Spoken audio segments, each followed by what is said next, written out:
आज हम सीखेंगे गुणनखंड, फैक्टराइजेशन। मतलब फैक्टराइजेशन कैसे निकालते हैं, गुणनखंड। पहले तो समझते हैं गुणनखंड है क्या। तो गुणनखंड मतलब एक पार्ट है गुणन, एक पार्ट है खंड। तो गुणनखंड मीन्स गुना और खंड मीन्स टुकड़ा। मतलब गुना, गुना का खंड मतलब जो हम जिसको निकालेंगे उसको दो पार्ट में, यानी कि गुना के रूप में उसको टुकड़ा बांट देंगे। जैसे हम मान लो कोई एग्जांपल लेते हैं, ऐसे जैसे 4 है मेरे पास, तो 4 को हमको दो पार्ट में बांटना है। और इसको बांटना कैसे है, वो भी कैसे, गुणन, गुना के रूप में। जैसे हम इसका एलसीएम ले 2, तो 4 इक्वल्स टू क्या होगा, 2 इंटू 2, 2 इंटू 2। तो ये हो गया, ये इसको दो पार्ट में बांट दिया।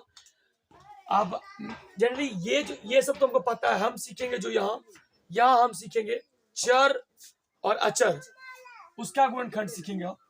ऐसे मेरे पास एक क्वेश्चन है, जैसे x square plus 11x plus 30। सबसे पहले हम गुणनखंड करना सकते हैं। गुणनखंड मतलब गुना का खंड करेंगे, गुना का इसको टुकड़ा के रूप में मोटे, किस टुकड़ा में, गुना के रूप में। तो पहले हम सबसे पहले ई जानते हैं गुणनखंड करते कैसे। तो फर्स्ट पार्ट है, सबसे पहले इसमें 3 पार्ट है। तो एक पार्ट ये, एक पार्ट ये, एक पार्ट ये। तो मतलब हम 3 पार्ट में ये बटा हुआ। ऐसे हम अभी दो चर वाले का करेंगे, दो है इसके पास घात 2 है, फिर 3 घात वाले का भी करेंगे, होता है गुणनखंड। लेकिन हम अभी 2 घात वाले का करेंगे। इसमें इसको हम 3 पार्ट में बांट दिया, फर्स्ट, सेकंड, थर्ड। अब सबसे पहले हम क्या करेंगे, इसका रूल्स समझते हैं, रूल्स करना कैसे, ताकि आसानी से गुणनखंड हम बना पाए। सबसे पहले इसको क्या करेंगे, फर्स्ट एंड थर्ड, पहला और तीसरा पार्ट को मल्टीप्लीकेशन मतलब गुना करना। तो हम क्या करेंगे, पहले और तीसरे पार्ट को गुना करके लिखेंगे, यानी कि पहला और तीसरा पार्ट को हम गुना करके यहाँ लिखते हैं।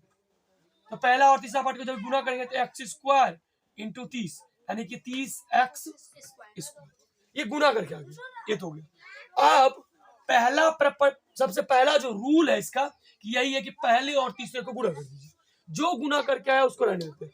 अब सेकेंड प्रायोरिटी इसको देना है कि ये इस सेकेंड वाले को ध्यान देना, इसको ध्यान देना हमको। इसको क्यों ध्यान देंगे, तो इसको हमको इसलिए ध्यान देना है ताकि अब इसको ऐसे तोड़ना है, इसका ऐसा टुकड़ा बनाना है, इस 30x स्क्वायर का ऐसा टुकड़ा बनाना है जो हमको जोड़ने और घटाने, जोड़ या घटा करने के बाद ये बीच वाला आ जाए, यानी सेकेंड वाला पार्ट आ जाए, जोड़ या घटा करने के बाद। तो पहले तो हम इसको करेंगे, इसको लेकिन जोड़ और इसको ऐसे तोड़ेंगे कि जोड़ और घटा करने के बाद ये बीच वाला है, और गुना करने के बाद ये वापस फिर पूर्ण बीच है। तो इसका कंडीशन यही है। अब इसको हम क्या करेंगे, सबसे पहले जो ये 30x स्क्वायर है, इससे हम अंक वाले को बाहर करते हैं। तो 30 को हम तोड़ना शुरू करते हैं, कैसा, तो रूल्स रहेगा एलसीएम। सबसे पहले इसका एलसीएम निकालते हैं, 15, सॉरी 3 से अब नहीं कटेगा। अब इसको हम क्या करेंगे, अब जो है मेरे पास है 2 और 3 और 5, तो 30 को हम लिखते हैं थोड़ा सा, 2 गुना 3 गुना 5, ये भी गुणनखंड है, टुकड़ा है। लेकिन हमको अभी ध्यान देना है कि बीच में है क्या, बीच में 11x, x को भी छोड़ देते हैं, हम बात करते हैं 11 हमको पुराना है। 11 में कंडीशन क्या करना है, अब कि हम ये देखते हैं 2 और 3 और 5, तो ये दोनों को दो पार्ट को आपस में मल्टीप्लाई करके जोड़ेंगे। तो पहले क्या करते हैं, 6 गुना 5। अब जब 6 और 5 को जोड़ते कितना होगा, 6 5 11, तो बीच वाला मेरा पुर गया, 11 पुर गया। अब लेकिन ये भी ध्यान दो, इसको मल्टीप्लाई भी करेंगे, 6 5 30, ये भी मेरा पुर गया, ये पुर गया मेरा, 30 भी पुरना चाहिए और जोड़ने के बाद ये भी पुरना चाहिए, दैट्स इज कंडीशन, ये सही हो गया। अब हमको है कि हम, आप तो बोले कि यहाँ x स्क्वायर है ना, अब x स्क्वायर है तो हम क्या करेंगे इसको, तो इस दोनों पार्ट में हम यहाँ x और x लगा देंगे। तो अब क्या हो जाएगा, 6 5 30 का 30 तो हो ही गया, और x इंटू x स्क्वायर भी हो गया। अब इसको जब जोड़ दो, उसको 6x प्लस 5x को जोड़ दो, कितना हो गया, 6 5 11।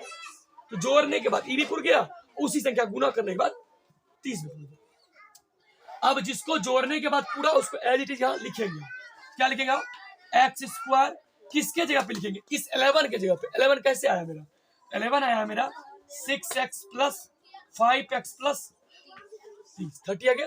अब देखो, अब कुछ नहीं, अब तो मेरे पास हमने इसको तोड़ के ये वाला पार्ट लिख दिया।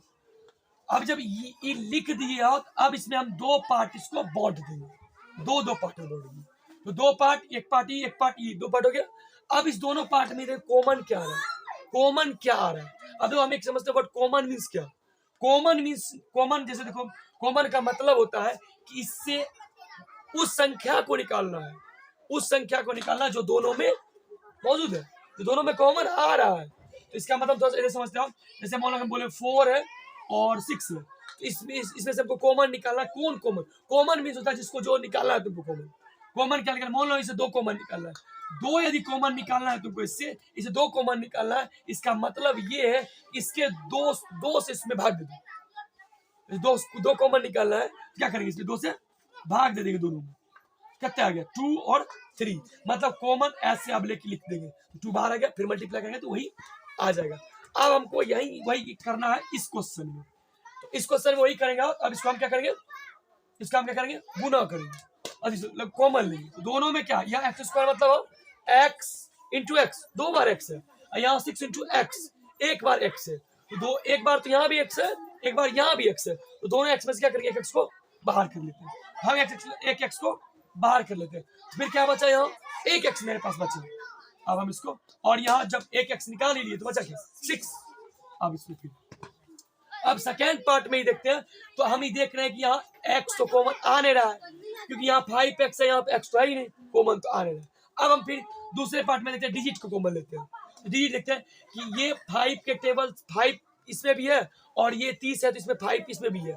इस कंडीशन में क्या करेंगे, 5 इससे कॉमन निकालेंगे।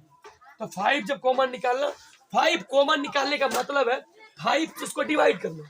तो 5 से जब डिवाइड करेंगे 5x क्या हो जाएगा, कट जाएगा, बचेगा मेरा x। फिर प्लस देखो 5 से फिर 30 में भाग देंगे कितना बचेगा मेरा, 6। तो मेरा ये फिर हो गया कंडीशन।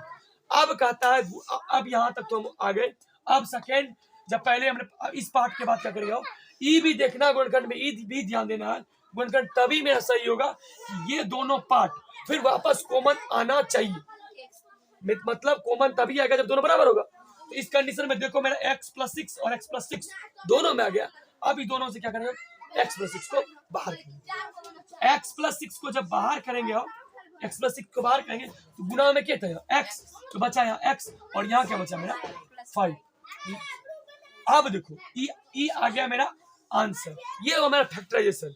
फैक्टराइजेशन मींस, अब देखो क्वेश्चन मेरे पास था x² + 11x + 13।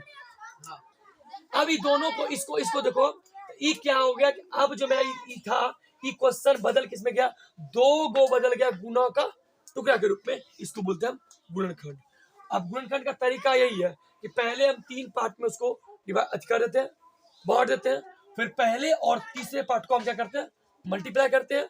ठीक है, मल्टीप्लाई करने के बाद जो आता है उसको इस तरह तोड़ते हैं, वो क्या हो जाए, फिर उस तरह तोड़ते हैं कि ताकि वो जोड़ और घटाव करने के बाद मेरा बीच वाला उड़ जाए। तो इस हिसाब से गुणनखंड कंप्लीट हो जाता है। अब गुणनखंड का एक तरीका यदि चेक करना हो, कि टेस्टिंग करना हो, क्या ये गुणनखंड मेरा सही है या नहीं है, ये भी तुम सेटिस्फेक्शन होना चाहिए ना, सही है गलत है मेरा गुणनखंड। तो इसको हम क्या करेंगे, तो उसको हम पहले एक पहले गुणनखंड निकालते हैं, फिर उसको सीखेंगे, देखेंगे कि उसको एज इट इज ये प्रूफ होता है कि नहीं, सही है गुणनखंड, गलत है गुणनखंड। ठीक है, तो पहले हम दूसरा क्वेश्चन देखते हैं। सेकेंड क्वेश्चन है मेरे पास। अब हम सेकेंड क्वेश्चन को बनाते हैं। सेकेंड क्वेश्चन का देखते हैं कैसे करना है गुणनखंड। तो अब इसका गुणनखंड करने का तरीका वही पास, हम इसमें 3 पार्ट को देखेंगे ध्यान से, 1 2 3। तो हमने बनाया 1 2 और 3। अब इस तीनों पार्ट में हम क्या करेंगे, और दोनों हम बोले थे कि पहले पार्ट में कि दोनों को हम क्या करेंगे, मल्टीप्लाई करेंगे। अब जब दोनों को मल्टीप्लाई करेंगे क्या हो जाएगा, तो 32 इंटू x², 32x² गुना करके गया। अब इसको ऐसे तोड़ना है, इसको ऐसे तोड़े, एज इट इज ऐसे तोड़े कि क्या आ जाए, मेरा बीच वाला पूरा जाए कितना, 18 पूरा। अब इसको हम क्या करेंगे, तो इसको हम 32 को अब तोड़ेंगे, 2 16। अब देखो हम नहीं, हम एज इट इज तोड़ रहे हैं इसको, पहले इसको तोड़ रहे हैं। ठीक है, इसको तोड़ दिए। अब कहाँ तक तोड़ना मैं जायज रहेगा, कहाँ तक हम तोड़ना सही है। अब एक चीज को ध्यान से, हम बीच वाले कंसीडर करेंगे, तो ये भी ध्यान देना होगा कि बीच वाला पुराना कितना है हमको। बीच में पुराना कितना हमको 18। तो यदि हम देखो पहले फर्स्ट स्टेज में हम जब किए 2 से जब भागे 16 और ध्यान नहीं देना पुराना कितना है हमको जोड़ कितना पड़ा 18 16 देना 32। अब इतना नहीं लेंगे अब क्या होगा मेरे पास सीधा मेरे पास हो गया ये हो गया 32 को हम तोड़ देते सिर्फ 2 और 16 में 16 दूना 32। ठीक है अब क्या करेंगे 2 और 16 को जब जोड़ेंगे कितना हो जाएगा मेरा 18 और इसको 2 और 16 को गुणा करेंगे क्या हो जाएगा 32। अब हम इसको करते हैं ये हो जाएगा एक्स स्क्वायर प्लस 2x ये बीच वाले को हमको तोड़ना। अब हम इसको 2 पार्ट में कर देंगे और दोनों पार्ट में से फिर कॉमन लेंगे। अब कॉमन लेंगे तो दोनों में क्या आ रहा है कॉमन x यहाँ बचेगा x प्लस 2 फिर दोनों में फिर x तो कॉमन आने रहा लेंगे क्या कॉमन हो कोई हम डिजिट कॉमन लेंगे क्या आ जाएगा 16 कॉमन लेंगे 16 आ जाएगा x और 16 दूना 32। हम बचा तो कॉमन का मतलब इससे भाग देंगे 16 में 32 भाग देंगे तो क्या बचा 2 तो हो गया 2। अब फिर हम ये भी बता रहे थे कि दोनों में एक ऐसा आना चाहिए मतलब क्या दोनों कॉमन ही देखना चाहिए कॉमन आना चाहिए कॉमन तभी आएगा जब क्या होगा सेम रहेगा दोनों में कॉमन क्या आ गया x प्लस 2 और x प्लस 16। अब ई हो गया इसका गुणनखंड। अब इसको हम चेक करते हैं क्या मेरा सही है या गलत। अब क्या करेंगे वो ये दोनों पार्ट को पुनः वापस फिर हम मल्टीप्लाई करके देखेंगे तो गुना करेंगे एक बार x से x प्लस 16 फिर एक बार प्लस 2 से देंगे x प्लस 16 फिर देखो x into x square plus 16x plus 2x plus 32 multiplication करो। अब देखते हैं एक्स स्क्वायर 16 2 18x प्लस 32 जिसका हमने गुणनखंड किया था क्या वही प्रश्न है ना सेम टू सेम आ गया। इसका मतलब मेरा गुणनखंड क्या है सही है। इस तरह से मेरा क्या गुणनखंड सही है। दिख रहा है किसी को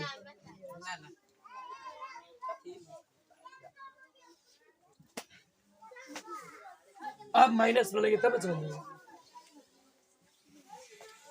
आज गुणनखंड सिखा ही देते हैं।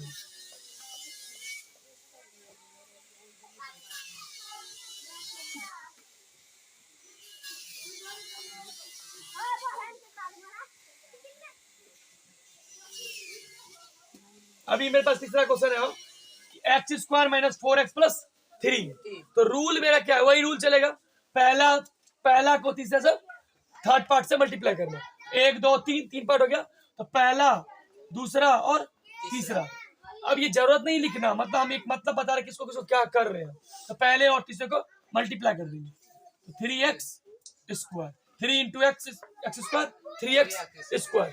अब इसको ऐसे तोड़ेंगे हम ताकि मेरा कुल कितना चाहिए -4x स्क्वायर क्या पता चला -4x स्क्वायर तो -4x स्क्वायर कब आएगा तो पहले क्या करते हैं हमको वही रूल गुणनखंड का तो गुणनखंड लेंगे तो एक तो मात्र 3 तो अभाज्य संख्या का गुणनखंड तो क्या होना एक और स्वयं खुद ही होता है।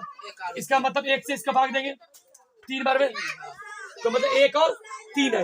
अब ध्यान से देखो 1 और 3 आया तो 1 और 3 को जब तुम जोड़ोगे तो कितना आ जाएगा 4। ठीक है 1 और 3 को जोड़ दिए 4 आ गए। ठीक है मान लिए 3 और 1 को जोड़ दिए 4 आ गए। चिन्ह क्या है माइनस इसका मतलब माइनस चिन्ह है।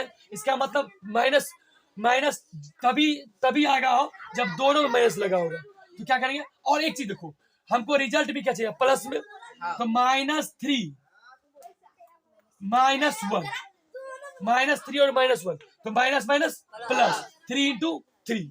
अब यदि इसके साथ x लगा दे और 1 के जगह x लिख सकते हैं तो 1 x लिखे या x लिखे बात एक ही है। यहाँ 1x भी लिख सकते हैं यदि मेरा मन हो कि हम 1x लिखे तो 1x भी लिख सकते हैं। तो क्या हो गया -3x माइनस x तो यहाँ x ही लिखेंगे 1 कोई जरूरत नहीं लिखना। अब देखो ध्यान से ये माइनस क्या हो जाएगा प्लस गुना करने के बाद लेकिन जोड़ में क्या होता है माइनस प्लस चिन्ह माइनस का क्यों क्योंकि जो दोनों है दोनों कर्ज में ही है तो क्या हो जाएगा -4x ये रूल इसके करने के बाद और इसको यदि गुना करेंगे क्या हो जाएगा यदि इसको साइड में गुना करो तो -3x इंटू -x तो minus plus 3 into 3x square तो ये भी पुर गया और मेरा ये बीच वाला भी पुर गया। अब किसको करने के बाद पूरा इसको करने के बाद अब इसको लिखेंगे नीचे x square -3x minus x plus 3। अब मैं फिर वही काम करेंगे, दो पार्ट में बांटना, दो पार्ट में बांट दिए। अब इस दोनों में जो कॉमन, इजीली कॉमन कौन आ रहा? X minus 3। अब देखो यहाँ गड़बड़ है, यहाँ दोनों में से कोई कॉमन नहीं है। जब कोई कॉमन ना आ रहा हो तो एक वो चीज तो कॉमन आएगा, 1 किसी भी संख्या से कॉमन निकाल सकते हैं। लेकिन यहाँ एक और गड़बड़ी है, जब हम यहाँ 1 कॉमन निकालेंगे तो 1 कॉमन निकालेंगे, ठीक है, बात मान ली, 1 कॉमन निकालेंगे, क्या बचेगा? x प्लस 3 बचेगा ना। लेकिन हमको क्या करना पड़ेगा कि हम यहाँ इससे क्या करेंगे? माइनस ही कॉमन निकाल देंगे। तो जब हम -1 कॉमन निकालेंगे, जब किसी से माइनस निकाल लेते हैं, वहां क्या बचेगा? प्लस। यहाँ क्या हो गया? प्लस x, और जो प्लस था वो क्या हो गया? -3। अब सिर्फ -1 कॉमन निकाल लेते हैं, तो क्योंकि इसको फिर वापस गुना करेंगे तो ये आ जाएगा। अब देखिए दोनों में क्या कंडीशन में आओ, ये दोनों कंडीशन में क्या होगा? मेरा दोनों ही क्या है? बराबर है। तो फिर दोनों में सब क्या करेंगे? कॉमन निकालेंगे, x -3, फिर बचा क्या? x -1। ठीक, तो ये हो गया मेरा आंसर। और इसको यदि तुम मल्टीप्लाई करोगे एज इट इज, फिर वापस यही आ जाएगा, ये है गुणनखंड। ठीक है, चौथा प्रश्न देखते हो क्या है चौथा इसमें कंडीशन में। अब है x² प्लस 20x माइनस 69। अब हम 69, अब क्या करते हैं? इसको सबसे पहले फर्स्ट और सेकंड को मल्टीप्लाई करेंगे, तो 69 मतलब 69 गुना x², तो -69x²। अभी भी ध्यान दें, उसके पास क्या लगा हुआ है? माइनस। अब गुना करने के बाद माइनस भी आना चाहिए। अब क्या करेंगे? हम तोड़ना शुरू करेंगे, मतलब क्या करेंगे? इसका हम लघुत्तम गुणनखंड करेंगे पहले। तो क्या करेंगे? तो हम पहले 3 से खिलाते हैं, 3 दूना 6, 3 तिया 9। अब जो कैंसिल करने के बाद हमको पुराना कितना है? 20 ही ना, तो 20 ही तो चाहिए हमको। अब यदि 23 में 3 घटा दे, 23 में 3 घटा दे कितना आ जाएगा? 20। और हम लेकिन कंडीशन ये है कि बड़ा किसको रखना, क्योंकि हमको रिजल्ट क्या चाहिए? माइनस में। अभी देखो ध्यान से, 23 गुना 3 करेंगे 69 तो आ जाएगा, ठीक है, मान लीजिए। और 23 में 3 जाएगा तो 20 भी आ जाएगा। लेकिन पहले कंडीशन है चिन्ह किसका लेना है। तो हम यदि यहाँ इसको ऐसे गुना करेंगे, बताएगा यदि 23 प्लस 3, यदि इसमें माइनस इसमें लगा दो। देखो एक तरीका मेरे पास क्या है, 23 में हम 3 घटाते तो क्या आता? 20 आता, 20 आता, 20 आता, ठीक है। लेकिन एक चीज है कि 23 में 3 घटाएंगे तो 20 आएगा। लेकिन यदि यहाँ -23 में 3 घटाएंगे तो क्या आएगा? फिर भी -20 आ जाएगा। लेकिन हमको जो -20 नहीं चाहिए, नहीं, तो इसको हम नहीं लेंगे। लेकिन किसको? इसको लेंगे। तो क्या करेंगे हम? 23 में 3 घटाएंगे कितना आएगा? 20। और अब यदि हम यहाँ -3 लगा दें और इसको गुना करें तो कितना आ जाएगा? -। अब आ जाएगा मेरे पास। तो अब हम लेंगे किसको? इसको लेंगे। क्या होगा? x² plus 23x minus 3x minus 69। दोनों कम हो गए।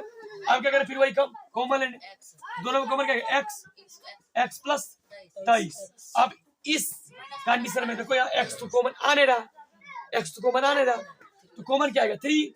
अब पहली चिन्ह कॉमन लेते हैं, हमको यहाँ चूंकि प्लस चाहिए तो दोनों में माइनस लगाओ। माइनस यदि कॉमन ले लेते हैं, माइनस यदि बाहर निकाल लेते हैं, क्या आ जाएगा? प्लस आ जाएगा। तो हम क्या करते हैं? माइनस बाहर निकालते हैं, माइनस कितना? 3। कितना बचेगा? x और प्लस का 23। अब इसके लिए क्या आ जाएगा? दोनों में कॉमन आ जाएगा, x प्लस 23 और यहाँ बचे x माइनस 3। हो गया। दोनों कंडीशन में जब इससे हम कॉमन लेंगे, हाँ, इसे जब कॉमन लिए ना तो माइनस आने का रीजन क्या हुआ? दोनों में कॉमन लेते क्या है? माइनस कॉमन लिए ना, तो माइनस कॉमन लेते क्या हो गया? यहाँ प्लस हो गया, फिर यहाँ भी क्या माइनस क्या हो? प्लस हो गया। अब इसको जब मल्टीप्लिकेशन करेंगे तो वही आ जाएगा। अब एक लास्ट क्वेश्चन लेते हैं, एक दूसरा एक है x² माइनस 22x प्लस 120। अब इस प्रश्न को करते हैं, x² माइनस 22x प्लस 120। अब इसको कैसे करेंगे? इसको सीधा करने का तरीका है कि मेरे पास, हाँ, अब क्या करेंगे? पहले हम इसको मल्टीप्लाई करेंगे, क्या आ जाएगा? 120x²। अब 120 को ऐसे तोड़ना है कि 22 पूछ जाए, तो सीधा देख के ही पता चलता है कि, तो यदि 120 को यदि भाग दो 2 से भाग दोगे तो लंबा चलेगा, 2 से भाग दो 60 हो जाएगा। प्रोसेस भाग दे सकते हैं लंबा, लेकिन एक चीज कुछ को ऐसे भी हम कर सकते हैं। 120 को तोड़ेंगे तो 120 को तोड़ेंगे 12 गुना 10, 12 गुना 10 ऐसे भी तोड़ेंगे तो हो जाएगा। तो 12 10 कितना हो गया 120 और 12 10 कितना हो गया 22 और चूंकि चाहिए क्या -22 तो दोनों में क्या करेंगे माइनस माइनस लगा देंगे, दोनों में माइनस लगाएंगे तब ना माइनस में प्लस होगा। नहीं तो -12 -10 तब ना माइनस में प्लस 22 चाहिए -22 क्या हो जाएगा x square -12x -10x plus 120 और फिर हम क्या करेंगे कॉमन ले लेंगे, दोनों में कॉमन क्या आ रहा है x कॉमन आता है x -12 फिर इसमें कॉमन क्या लेंगे माइनस कॉमन आएगा, पहले तो माइनस कॉमन आएगा फिर 10 क्या बचेगा x नहीं x -12 कॉमन का मतलब क्या भाग देना। अब क्या दोनों कंडीशन में कॉमन आ जाएगा x -12 ये हो गया मेरा आंसर। तो ये है गुणनखंड का गुणनखंड बनाने का तरीका, इसको हम इस तरह से गुणनखंड बना सकते हैं। नेक्स्ट अब देखो इक्वेशन देखते हैं आओ। तो ये क्या है x स्क्वायर -11x -18। अब तो क्या है कि इस प्रश्न को हम क्या उसी तरह तोड़ेंगे जिस तरह गुणनखंड का रूल है। तो 80 है 80 गुना x 80x स्क्वायर। अब 80 तो कुछ प्रश्न को अब ऐसे भी इमेजिंग करके उतना गुणनखंड नहीं तोड़ना है हमको। अब क्या करेंगे इमेजिंग करना भी कितना क्या आ सकता है ना सकता है। जैसे हम इसको यदि हम इसको डिवाइड करें 16 पंचे 80 और 16 पंचे 80 यदि इसको मल्टीप्लाई करें 16 पंचे 80 80 को तोड़ दिया 16 और 5 में 16 और 5 में 80 को तोड़े तो 16 में 5 घटाएं कितना होगा 11 लेकिन कंडीशंस यहाँ एक प्रॉब्लम है मेरे पास कि एक चीज तो यहाँ भी माइनस आना चाहिए और दूसरा यहाँ भी माइनस आना चाहिए। तो यहाँ मेरा क्या है -80 है।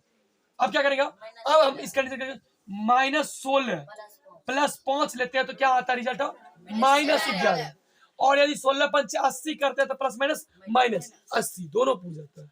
तो इस कंडीशन में क्या करेगा तो हम इसका यूज करेंगे इसका ठीक है। क्या करें फिर क्या हो जाएगा x square -16x plus 5x -80। ये प्रश्न में गड़बड़ी क्या होता है सबसे पहले डाउटेड क्या होता है प्रश्न में कि हम माइनस कहाँ लगाए, 16 में लगाए 5 में लगाए क्यों देखो क्योंकि 16 में भी 5 घटाएगा तो 11 ही होगा, गलत नहीं है 16 में 5 घटाएगा तो 11 ही होगा सही है। लेकिन हमको क्या चाहिए 11 के साथ क्या चाहिए माइनस चिन्ह। तो माइनस तभी आएगा जब बड़ा वाला चिन्ह क्या होगा माइनस का, बड़ा वाला जो चिन्ह होता है वही हम संख्या का यूज करते हैं उसी का यूज करते हैं। तो बड़ा जो होगा वही भले देखो -16 क्या है -16 क्या है कर्ज में है लेकिन बड़ा है, भले कर्ज में लेकिन क्या है बड़ा है चिन्ह तो इसी का यूज होगा ना। वो भले इसको 5 रुपया दे दिया लेकिन क्या फिर भी तो कर्ज में ही रहा ना। तो क्या समझ में ना। अब इसको क्या करेंगे इसको हम लिखिए 16 पंचे 80 भी आ गया और 16 में 5 घटा कितना तो 11। अब दोनों में फिर कॉमन लेंगे, कॉमन क्या है x। अब क्या बचेगा x -16 और फिर इसमें कॉमन लेंगे, इसमें कोई जरूरत नहीं माइनस कॉमन लेने का क्योंकि यहाँ ऑलरेडी माइनस है। तो 5 कॉमन लेंगे x -16 फिर दोनों में कितना जाए कॉमन हो x -16 x प्लस 5 आगे बोलकर नेक्स्ट प्रश्न देखते हैं हम। अब क्या करते हैं हम इसके आगे कुछ लगा होगा वर्ड उसको बनाते हैं। ई प्रश्न को देखो ऐसे लिखा है क्वेश्चन है कि 6x स्क्वायर -5x -21 ठीक है। अब ये प्रश्न देखो अभी तक जो गुना कर रहे थे हम वो क्या हो रहा था इधर क्या रहा था सिर्फ x स्क्वायर आता था। अब यहाँ कोई संख्या भी है, अब इसको गुना करना है पहले तो पहले गुना करेंगे 21 गुना 6 1 6 6 12 126 x स्क्वायर किया गया। अब 126 x स्क्वायर आ गया, इसको ऐसे तोड़ना है 126 को ताकि मेरा क्या आ जाए 5 पूछ जाए, 5 ही तो पुराना है। अब कैसे तोड़ेंगे इसको, अब कैसे तोड़ेंगे तो हम इसको क्या करें फिर अपना लघुत्तम के पास जाएंगे। तो अब क्या करेंगे यदि तुम इसको किसकी टेबल से खिलाएगा 14 के टेबल से खिला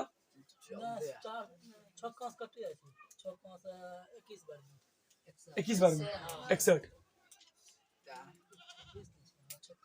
126 है ना।